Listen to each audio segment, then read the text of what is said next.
Islamic education system কাজ করে নাই, আমাদের শিক্ষা ব্যবস্থা ব্রিটিশদের কলোনিয়াল সিস্টেম হয়েছে, আমাদের আইন ব্যবস্থা ব্রিটিশদের কলোনিয়াল সিস্টেম হয়েছে। তো এই সিস্টেমের মধ্য দিয়ে যে জেনারেশন উঠছে, শরিয়ার ব্যাপারে তার মাইন্ডসেট পজিটিভ না, শরিয়াকে সে নেগেটিভ দৃষ্টিতে দেখে, সে চিন্তা করতে চায় যে তার মডার্নিটির সাথে এটা কন্ট্রাডিক্ট করে। তো এই যে একটা কালেকটিভ মুসলিম জেনারেশন শরিয়ার ব্যাপারে এক ধরনের নেগেটিভ কনোটেশন আছে, সেই জেনারেশনের সাথে এঙ্গেজ হইয়া আপনি কিভাবে ইসলামী রাজনীতি করবেন, এটা একটা প্র্যাগমেটিক কোশ্চেন। এবং আমি মনে করি যে জামাত এই প্র্যাগমেটিক কোশ্চেনটা সমাধান করার চেষ্টা করতেছে।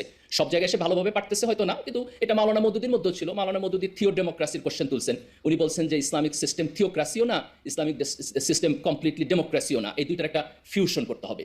তো যখন আপনি দুইটা সিস্টেমের একটা ফিউশন করতে যাবেন, তখন it's a tough job, it's a complicated job. তো জামাত এটা কিভাবে করবে সেটা আমাদেরকে দেখতে হবে। কিন্তু আমি মনে করি as long as they are within open democratic system, এখানে মিসট্রাস্টের প্রশ্ন তোলার কোনো সুযোগ নাই। গালিব ভাই, আপনার কাছে আরেকটি প্রশ্ন আমি রাখতে চাই।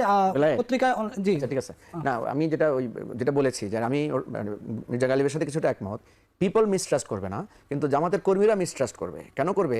যে সে তো একটা শরিয়া বন্ডিংয়ের মধ্যে পার্টিকে সে দেখেছে। যেমন আমি একটা উদাহরণ দিই, জামাতের কর্মীরা বা বলছে যে আমরা বোরকা পরতে বাধ্য করবো না, গান বাজনা বন্ধ করবো না, ঠিক আছে, কিন্তু ফিলোসফিক্যালি সে তার কর্মীকে শিখিয়েছে যে আমরা সৎ কাজের আদেশ দিব এবং অসৎ কাজে আমরা বাধা দিব বা নিষেধ করব।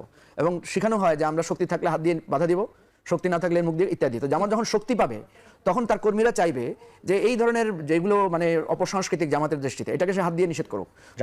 যখনই সে করবে না, তখন তার কর্মীদের কাছে সে মিসট্রাস্টেড হবে, সে জনগণের কাছে না। যে প্রশ্নটা তুলেছেন মঞ্জু ভাই, গালিব ভাই, এই প্রশ্নের জবাব কি আছে আপনার কাছে, যে আসলে জামাত কর্মীদের কাছে প্রশ্নবিদ্ধ হবে কিনা?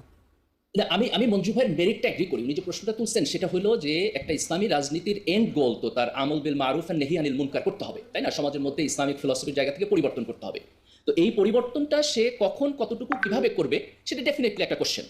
তো এই কোশ্চেনটা সলভ করার ওয়েটা কি? ডেমোক্রেটিক ওয়েতে এটা সলভ করার ওয়ে হলো যে জামাত প্রতি নির্বাচনের আগে খুব প্রেসাইসলি তার ম্যানিফেস্টো দিবে যে আমি এই ইসলামিক রুলস এবং রেগুলেশনগুলোকে এখন মনে করি যে আমার এটা এনফোর্স করার মতো ক্যাপাসিটি হয়েছে, অথবা আমার জনগণ এটাকে নেওয়ার মতো ক্যাপাসিটির জায়গায় গেছে। আমি জনগণের সাথে আলাপ আলোচনা করে দেখছি যে তারা এটার ব্যাপারে পজিটিভ, এবং তখন আপনি ওইটুকু এনফোর্স করবেন এবং আপনি এইটুকু কমিটমেন্ট দিবেন যে আমি যেটা স্পষ্টভাবে বলতেছি না আমি সেটা করবো না।